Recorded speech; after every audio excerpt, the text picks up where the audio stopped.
Hey everyone, and welcome. Today, we're going to talk about numbers that are so huge, they're almost impossible to wrap your head around.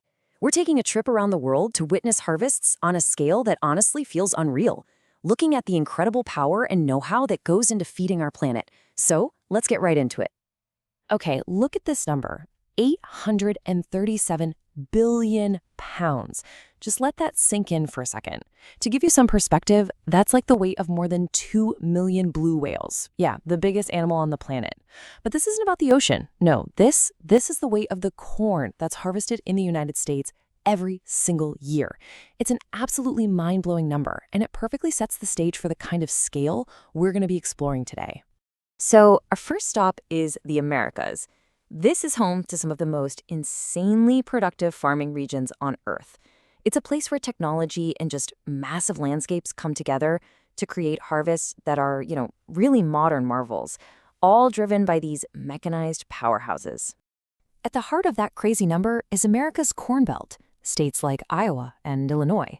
We're talking about over 37 million acres just for corn. But the real story here, it's the tech. I mean, these are not your grandpa's old tractors. We're talking about massive combine harvesters that are basically mobile factories on wheels. They just roll through the fields, cutting the stalks, stripping the kernels, filtering out all the debris, all in one smooth motion. The efficiency is it's astounding. A single one of these machines can clear a field the size of hundreds of football fields just in a couple of days. And when you add all that efficiency up, you get this.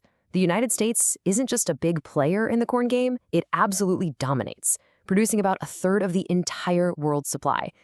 But what's really fascinating is that most of this corn, it never actually ends up on a human dinner plate. Nope.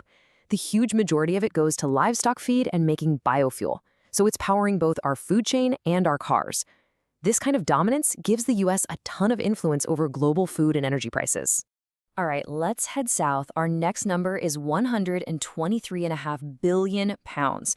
Now, this was Argentina's soybean harvest back in 2019. And what's incredible isn't just the sheer weight, but the growth. A massive 48% jump from the year before, with yields hitting a 20-year high. This one harvest really cemented Argentina's spot as a global farming powerhouse.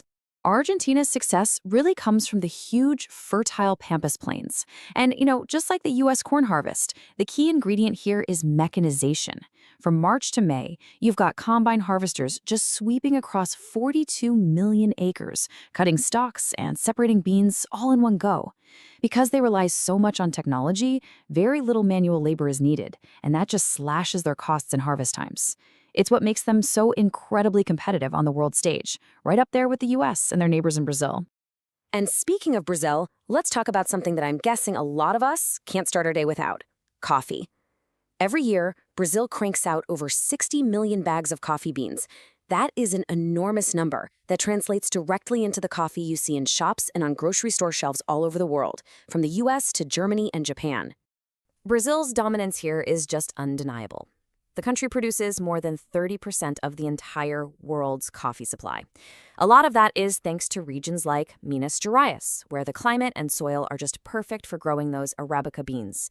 The kind that are known for that smooth, aromatic flavor that so many of us love. But here's what's so cool about Brazil's coffee harvest.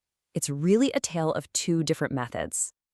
On the big, flat farms, they use these modern machines that gently shake the coffee trees, making the ripe cherries fall onto mats below. It's super fast, super efficient. But in the steeper, hillier areas, farmers still pick every single cherry by hand. It's way more labor-intensive, for sure, but it guarantees that only the best, perfectly ripe cherries get picked.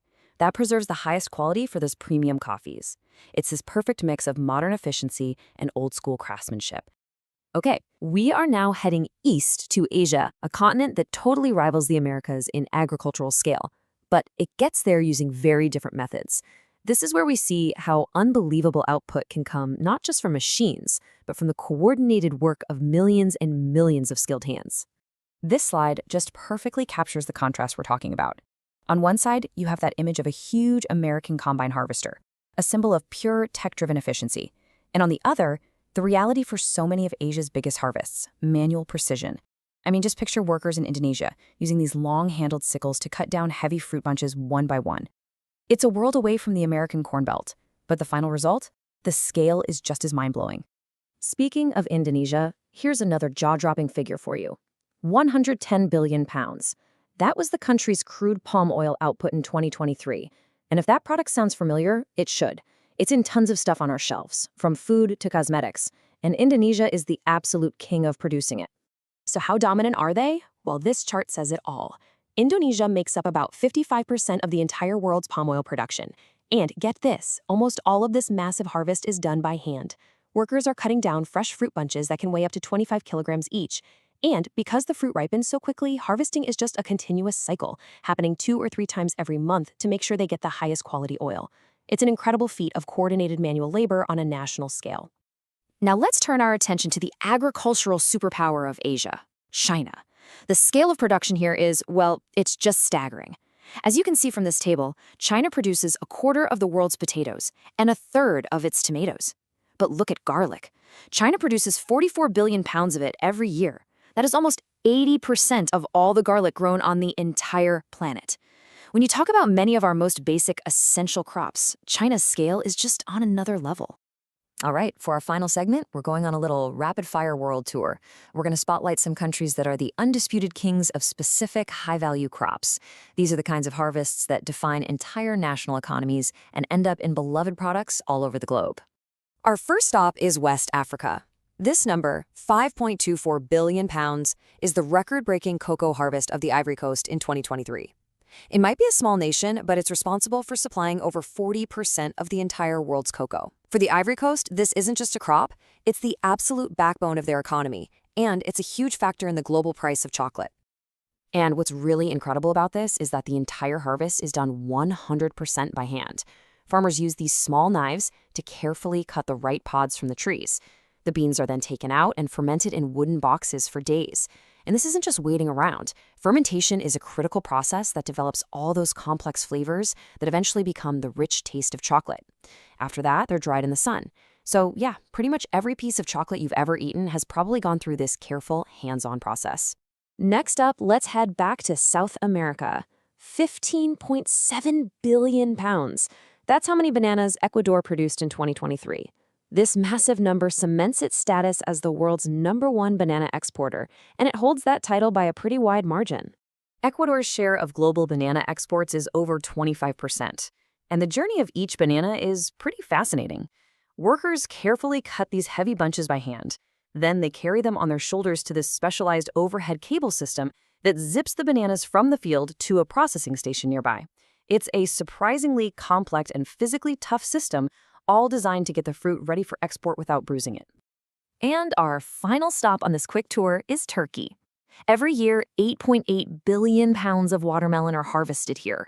The hot Mediterranean climate is just perfect for growing those huge, sweet, juicy watermelons we all love in the summer. And the harvest is a craft in itself. Farmers head out in the cool mornings, carefully tapping each one to listen for that perfect hollow sound that means it's ripe before they cut it from the vine. So, as we've seen on this journey, the story of global agriculture is one of incredible contrasts.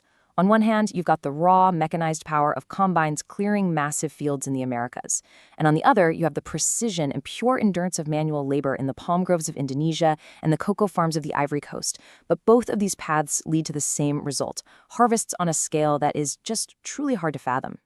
And all of this brings us to a really critical question for the future, right? As our global population keeps growing, the demand for more food and more efficiency is only going to get more intense. So the real challenge is going to be finding a balance. How do we embrace the power of machines while also ensuring we're being sustainable and preserving the incredible quality that comes from human craftsmanship? It's something to think about the next time you're walking through a grocery store.